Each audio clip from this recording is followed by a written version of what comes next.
Hello, F-sharp. Welcome back. We are continuing our introduction to the F-sharp language.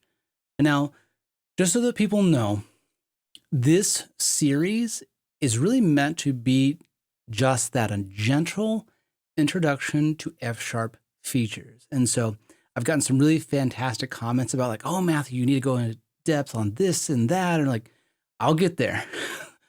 But with the intro series, I'm really intended on just kind of exposing you to syntax, exposing you to ideas so that you can get up and productive with F-sharp very quickly. Later, I'm going to be doing an intermediate series where I basically go through almost all the same content, but take it a layer deeper.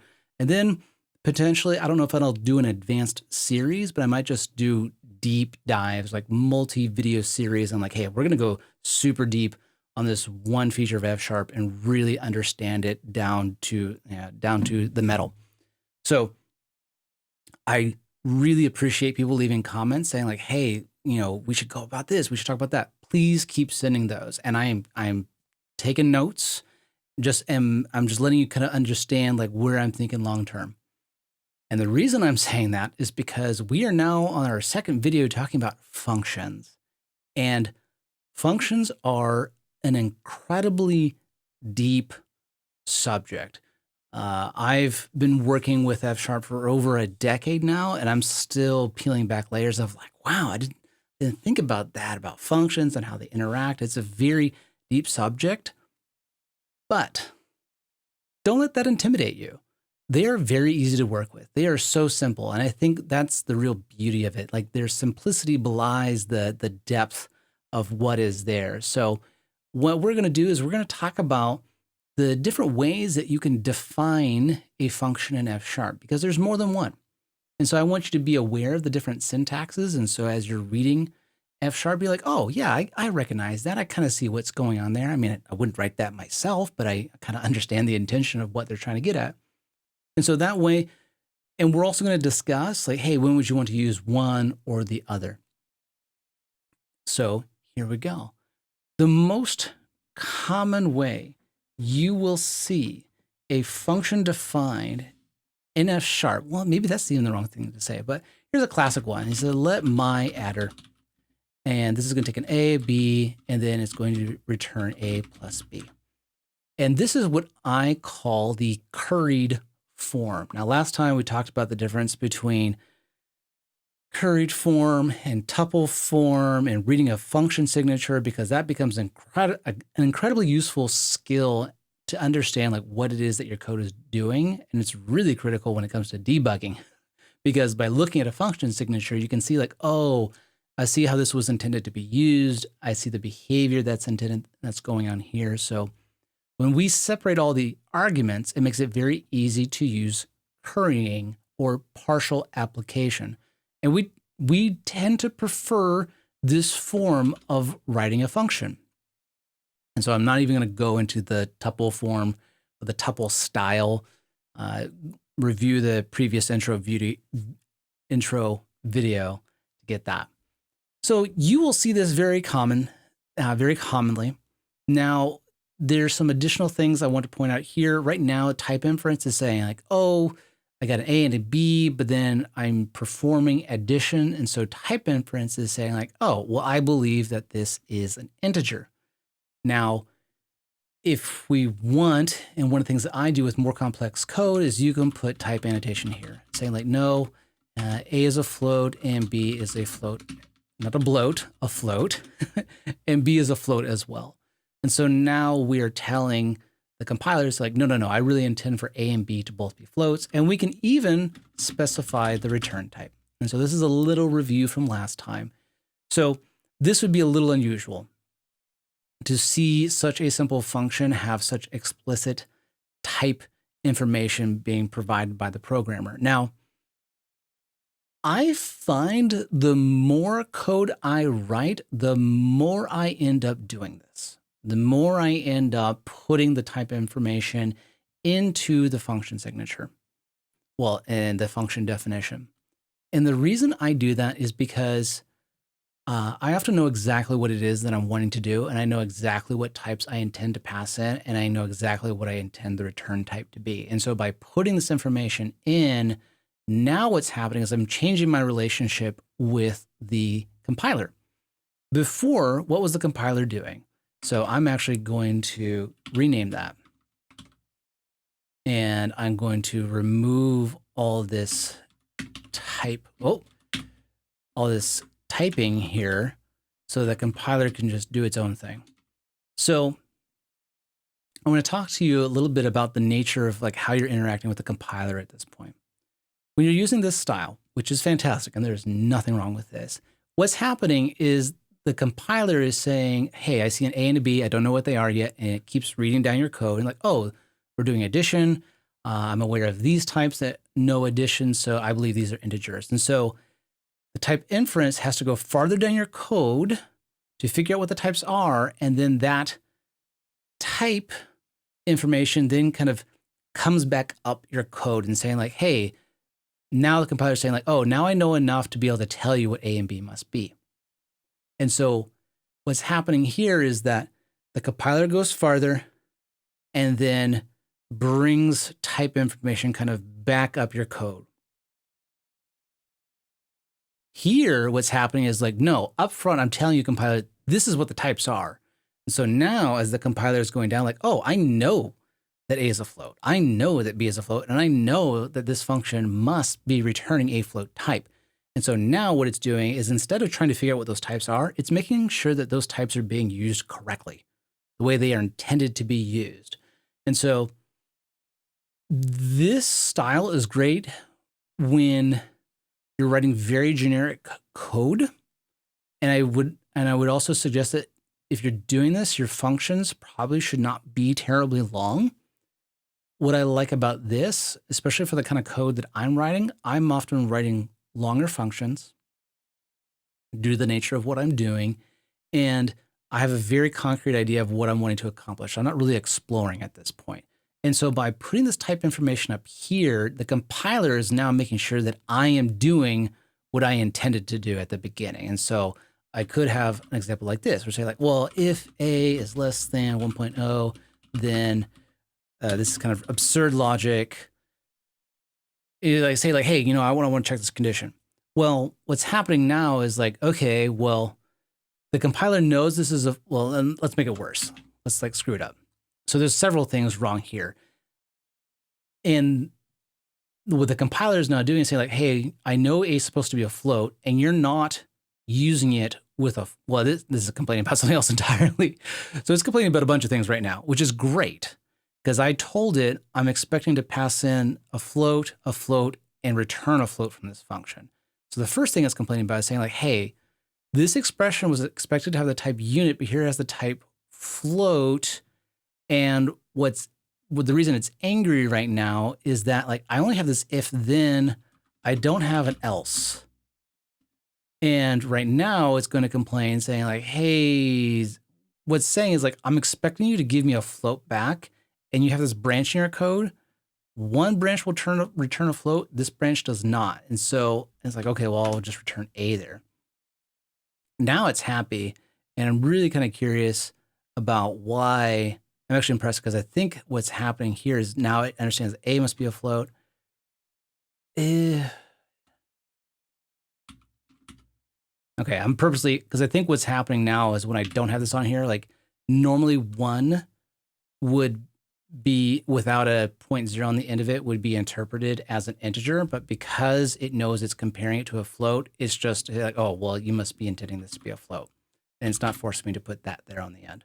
But the point is, by me telling the types up front, the compiler is now checking that I am doing what I said I was going to be doing from the beginning, versus the compiler is trying to figure out what it is that I'm doing.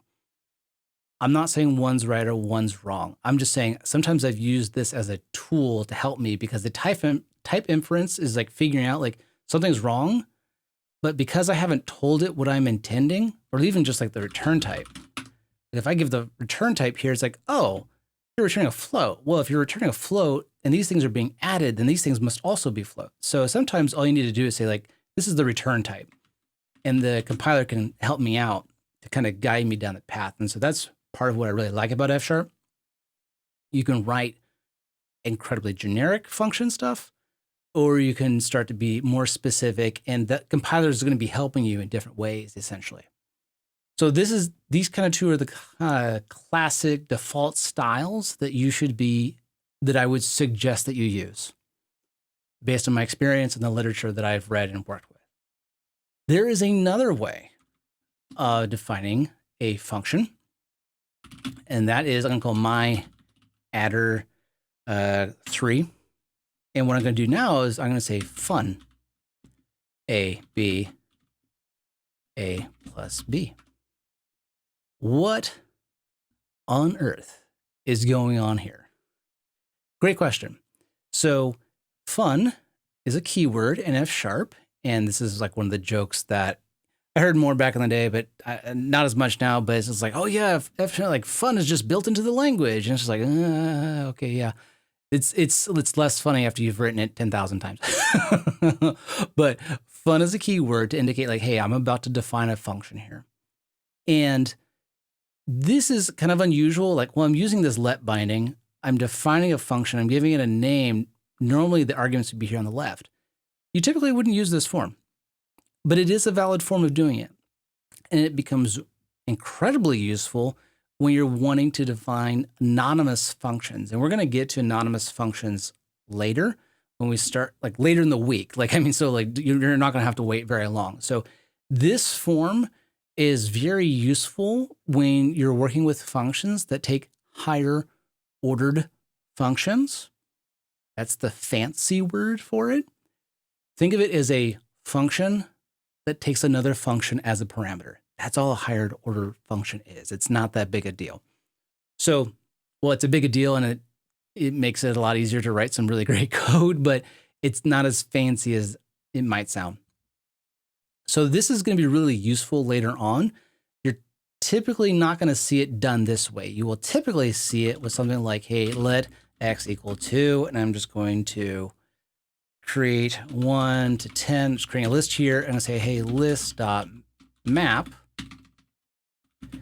And this is when I talk about higher ordered function, the list.map function, come back here, takes a mapping, which is a function, and then produces a new list. And so in this case, I would say like, hey, x times 2.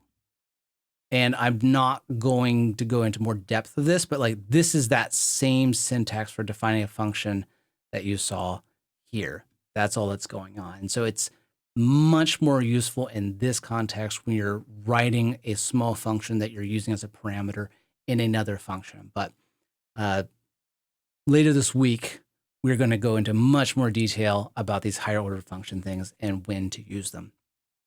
Now, there's a couple other things that I want to hit on. Oh, I'm looking at my script and it's just like, I guess there's just one more thing I'm going to hit on because I'm also tracking the time. I want to keep it succinct for you. There's another really important thing, and that is the idea of recursion. Recursion is incredibly useful in F#, and often we use recursive functions instead of while loops or something like that. And to define a recursive function, though, let's say like, hey, my func takes x, and then say like, hey, I'm going to say like, hey, if x is less than 10, then, you know, what I want to do is I want to call my func, well, I'm going to say print function, and then I'm going to say like, hey, just print out the value of x, and else I wanted to print out, and then I wanted to call my func again. So I want to recurse and then just add 1 to it. Else I want to stop. Okay, well, what's happening is the compiler is saying like, hey, the value of constructor from my func is not defined. So what you need to do here is say like, hey, this function is recursive.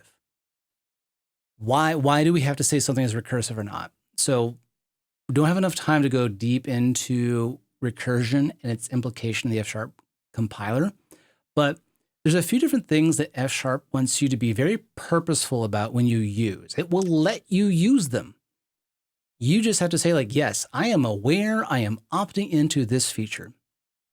One of them is recursion. If you're going to use recursion, you absolutely can. But you have to explicitly say like, yes, I know I'm using recursion right now. And the reason for that is, again, I'm going to use a fancy term, cyclomatic complexity. When you work in object-oriented languages, it's very, I don't want to disparage object-oriented languages. I don't work in them enough to provide a really valid critique. But one of the things that I have heard is cyclomatic complexity can be very difficult to deal with. I haven't had to deal with it because I've been working in F# for a long time, so I never ran into the situation. And it's because in F#, when you want to use recursion, you have to be very explicit about it, and it's going to limit the scope in which you can use it. One of the other features of F# that it allows you to use, but makes you be purposeful about it, is mutation. And we are going to be covering mutation in great detail later when it comes to performance. So recursion is something we have to be explicit about. And the way we do that is say like, yes, I want this function to be recursive. I want it to be able to call itself. And so when I define that, I'm going to go ahead and define that, and I'm going to call it. Okay, my func, and I give it a 1. And what we should see here is like, yep, it's going to go ahead and print out some values. Where'd you go?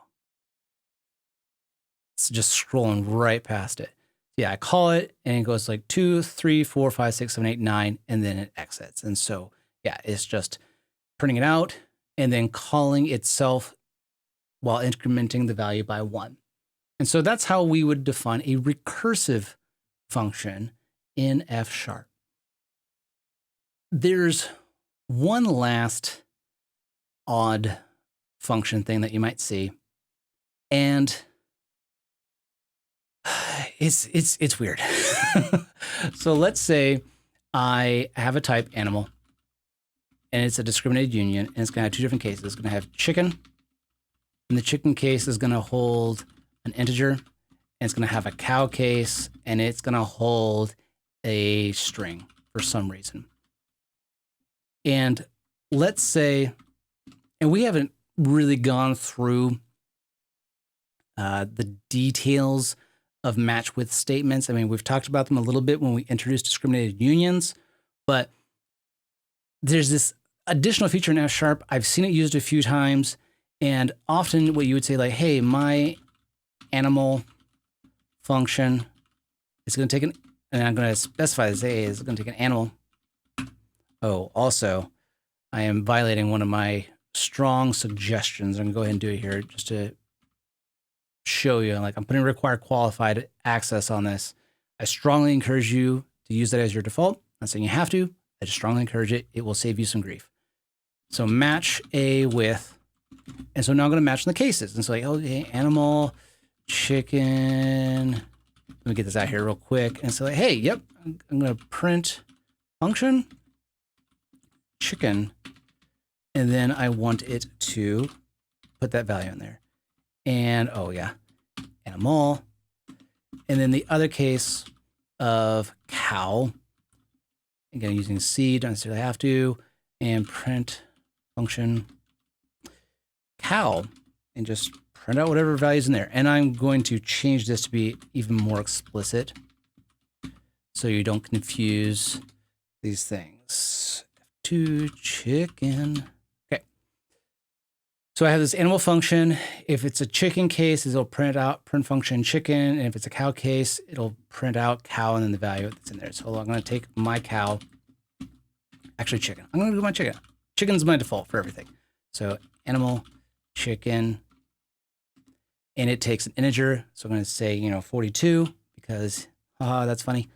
And then I'm going to call my animal function with my chicken. And so the output of this should be that it prints out chicken 42. So let's see if that's what it does. I'm going to go ahead and run that.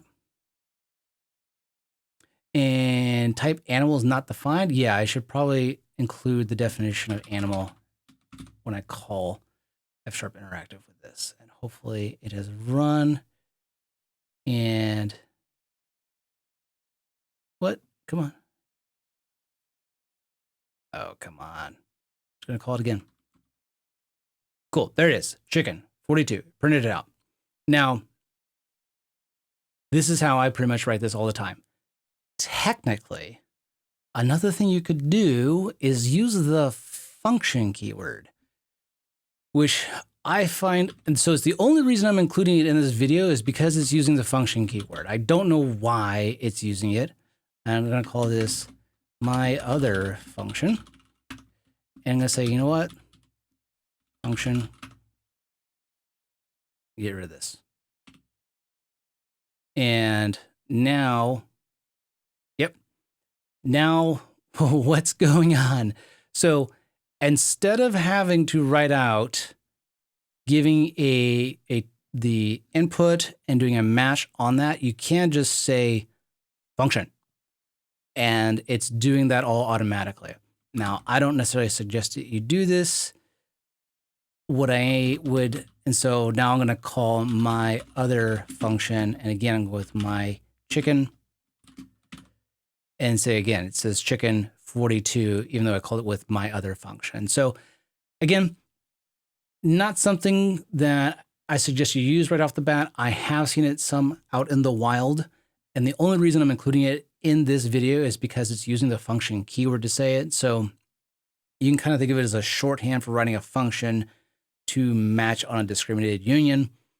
But again, you probably won't see it a ton, but there it is for completeness, so that if you, hopefully that seed is now in your mind. So if you do come across it like, oh yeah, I remember that one video talking about this feature, there you go. So, hey, that is your quick introduction to how to define types in F#. Sorry, how to define functions in F# and the different ways that we can do that. Something that would really help me out if you left a comment saying like, hey, Matthew, these are the things that I want you to dive deeper into, or suggestions for the channel, other things that you would like me to cover, or problems you want me to deal with, you know, challenging performance problems, or different things that you find difficult at work, or what would be useful for you. So I would really appreciate hearing because I'm doing this for you. Thank you very much, and have a wonderful day.